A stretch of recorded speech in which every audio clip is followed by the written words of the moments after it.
Hi guys, so if you're getting this issue, Windows host process RunDLL32 has stopped working. So how to fix this? So the very first fix is just search File Explorer options, okay, options, and click on it. Now click on View tab, and now check this option, always show icons, never thumbnails, and then click on Apply and click on OK.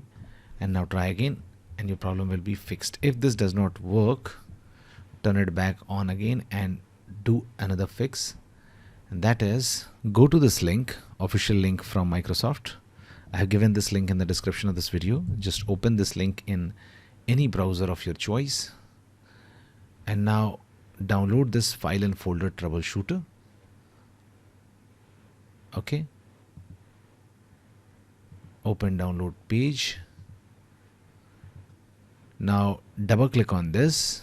Once you downloaded it, click on next, choose one or all the options, click on next, and it will try to